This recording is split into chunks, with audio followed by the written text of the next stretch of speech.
Welcome to the channel. Our Mighty King returns, and we are reading the Bible in a year. This is day number 86. I'm so glad that you've joined me today.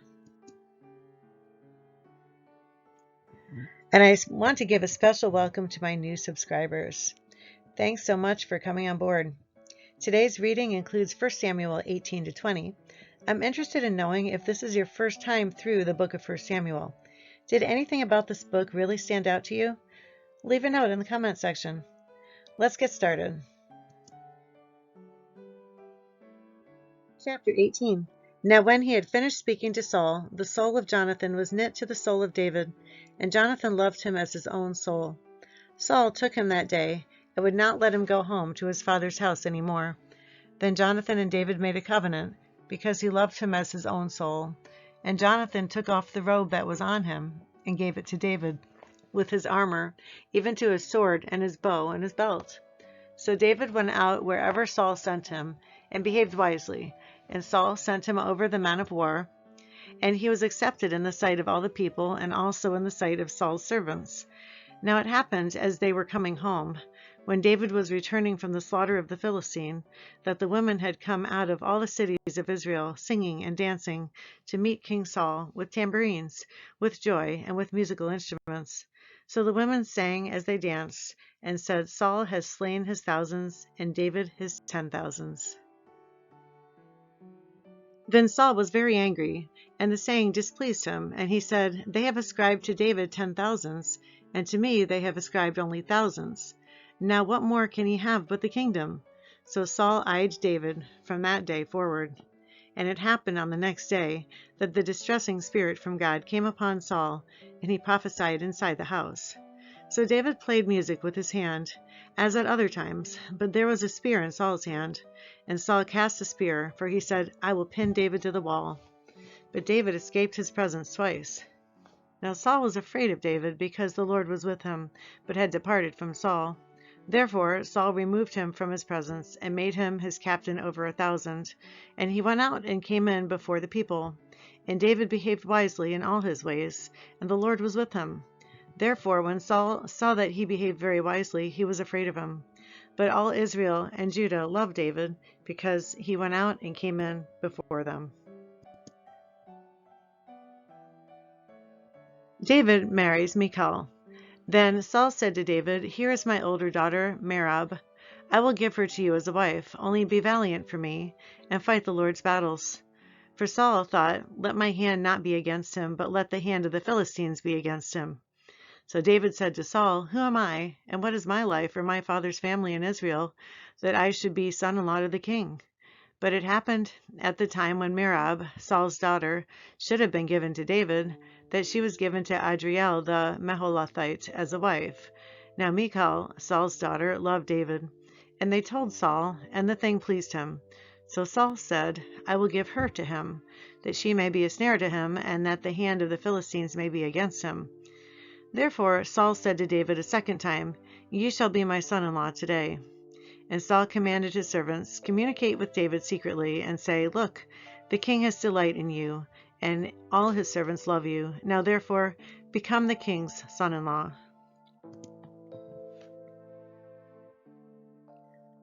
So Saul's servants spoke those words in the hearing of David. And David said, Does it seem to you a light thing to be a king's son-in-law, seeing I am a poor and lightly esteemed man? And the servants of Saul told him, saying, In this manner David spoke. Then Saul said, Thus you shall say to David, The king does not desire any dowry, but 100 foreskins of the Philistines, to take vengeance on the king's enemies. But Saul thought to make David fall by the hand of the Philistines. So when his servants told David these words, it pleased David well to become the king's son-in-law. Now the day had not expired, therefore David arose and went, he and his men, and killed 200 men of the Philistines. And David brought their foreskins, and they gave them in full count to the king, that he might become the king's son-in-law. Then Saul gave him Michal, his daughter, as a wife. Thus Saul saw and knew that the Lord was with David, and that Michal, Saul's daughter, loved him. And Saul was still more afraid of David, so Saul became David's enemy continually.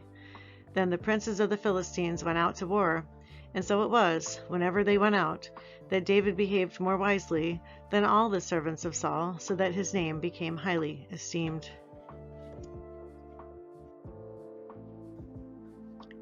Saul persecutes David. Now Saul spoke to Jonathan his son and to all his servants that they should kill David, but Jonathan, Saul's son, delighted greatly in David. So Jonathan told David, saying, My father Saul seeks to kill you. Therefore please be on your guard until morning, and stay in a secret place and hide, and I will go out and stand beside my father in the field where you are, and I will speak with my father about you. Then what I observe, I will tell you. Thus Jonathan spoke well of David to Saul his father, and said to him, Let not the king sin against his servant, against David, because he has not sinned against you, and because his works have been very good toward you. For he took his life in his hands and killed the Philistine, and the Lord brought about a great deliverance for all Israel.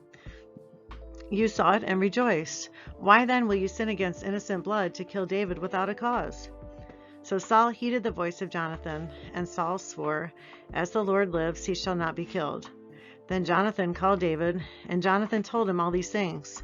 So Jonathan brought David to Saul, and he was in his presence as in times past. And there was war again, and David went out and fought with the Philistines, and struck them with a mighty blow, and they fled from him. Now the distressing spirit from the Lord came upon Saul as he sat in his house with his spear in his hand. And David was playing music with his hand. And then Saul sought to pin David to the wall with the spear, but he slipped away from Saul's presence as he drove the spear into the wall. So David fled and escaped that night. Saul also sent messengers to David's house to watch him and to kill him in the morning. And Michal, David's wife, told him, saying, If you do not save your life tonight, tomorrow you'll be killed. So Michal let David down through a window, and he went and fled and escaped. And Michal took an image and laid it in the bed, put a cover of goat's hair for his head, and covered it with clothes. So when Saul sent messengers to take David, she said, He is sick. Then Saul sent the messengers back to see David, saying, Bring him up to me in the bed, that I may kill him. And when the messengers had come in, there was the image in the bed, with the cover of goat's hair for his head. Then Saul said to Michal, Why have you deceived me like this, and sent my enemy away so that he has escaped? And Michal answered Saul, He said to me, Let me go. Why should I kill you? So David fled and escaped, and went to Samuel at Ramah, and told him all that Saul had done. And he and Samuel went and stayed in Naioth. Now it was told Saul, saying, Take note, David is at Naioth in Ramah. Then Saul sent messengers to take David. And when they saw the group of prophets prophesying, and Samuel standing as leader over them, the Spirit of God came upon the messengers of Saul, and they also prophesied. And when Saul was told, he sent other messengers, and they prophesied likewise. Then Saul sent messengers again the third time, and they prophesied also. Then he also went to Ramah, and came to the great well that is at Sechu. So he asked and said, Where are Samuel and David? And someone said, Indeed, they are at Naioth in Ramah. So he went there to Naioth in Ramah. Then the Spirit of God was upon him also, and he went on and prophesied until he came to Naioth in Ramah. And he also stripped off his clothes and prophesied before Samuel in like manner, and lay down naked all that day and all that night. Therefore they say, Is Saul also among the prophets? Then David fled from Naioth in Ramah, and went and said to Jonathan, What have I done? What is my iniquity, and what is my sin before your father, that he seeks my life? So Jonathan said to him, By no means, you shall not die. Indeed, my father will do nothing, either great or small, without first telling me. And why should my father hide this thing from me? It is not so. Then David took an oath again, and said, Your father certainly knows that I have found favor in your eyes. And he has said, Do not let Jonathan know this, lest he be grieved. But truly, as the Lord lives, and as your soul lives, there is but a step between me and death. So Jonathan said to David, Whatever you yourself desire, I will do it for you. And David said to Jonathan, Indeed, tomorrow is the new moon, and I should not fail to sit with the king to eat. But let me go, that I may hide in the field until the third day at evening. If your father misses me at all, then say, David earnestly asked permission of me, that he might run over to Bethlehem, his city, for there is a yearly sacrifice there for all the family. If he says thus, It is well, your servant will be safe. But if he is very angry, be sure that evil is determined by him.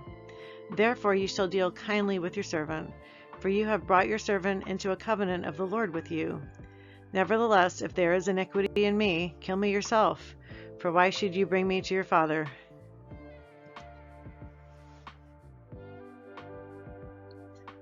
But Jonathan said, Far be it from you, for if I knew certainly that evil was determined by my father to come upon you, then would I not tell you? Then David said to Jonathan, Who will tell me? Or what if your father answers you roughly? And Jonathan said to David, Come, let's go out into the field. So both of them went out into the field. Then Jonathan said to David, The Lord God of Israel is witness. When I have sounded out my father, sometime tomorrow, or the third day, and indeed there is good toward David, and I do not send to you and tell you, May the Lord do so and much more to Jonathan. But if it pleases my father to do you evil, then I will report it to you and send you away, that you may go in safety. And the Lord be with you as he has been with my father. And you shall not only show me the kindness of the Lord while I still live, that I may not die, but you shall not be cut off your kindness from my house forever.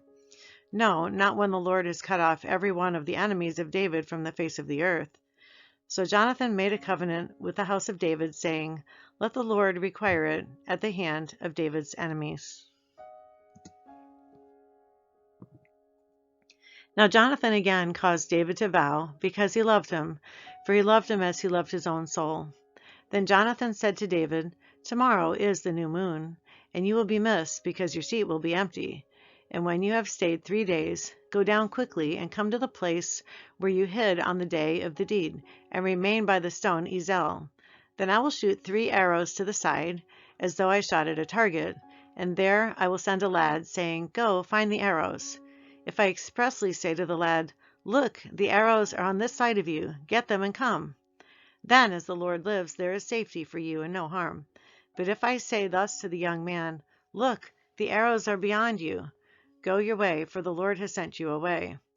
And as for the matter which you and I have spoken of, indeed the Lord be between you and me forever.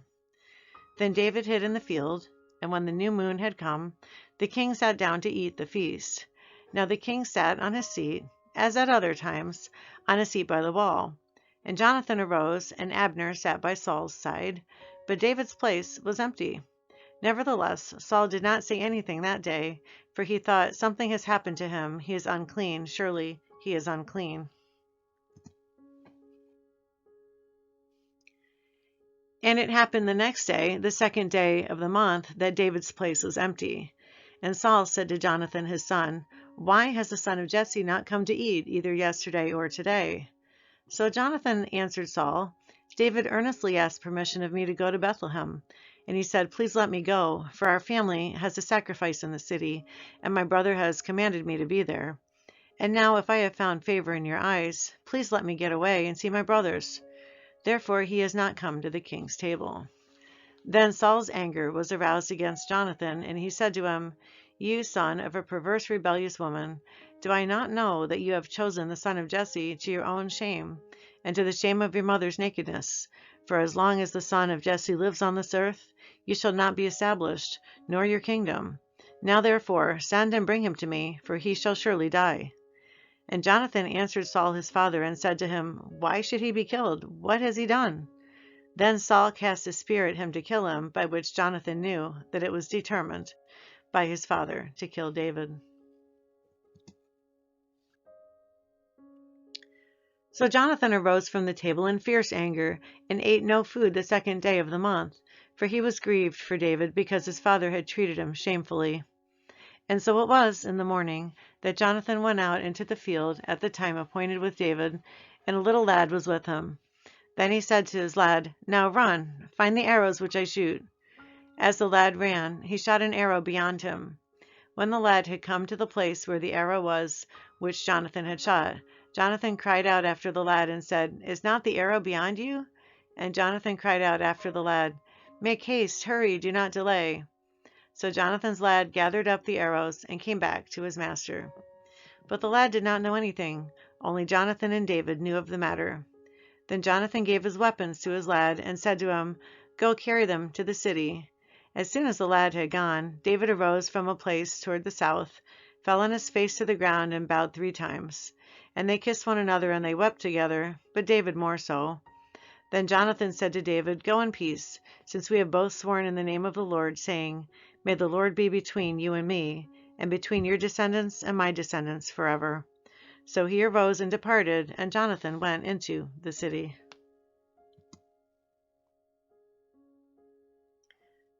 This concludes our reading for today, and if you've come to this channel and you don't know Jesus as your Lord and Savior, you might check out 1 Corinthians 15, verses 2 to 4. By this gospel you are saved, if you hold firmly to the word I preached to you. Otherwise you have believed in vain. For what I received, I passed on to you as of first importance, that Christ died for our sins, according to the Scriptures, that he was buried, that he was raised on the 3rd day, according to the Scriptures. Thank you so much for joining me today, and I hope that you'll come back again tomorrow. Goodbye.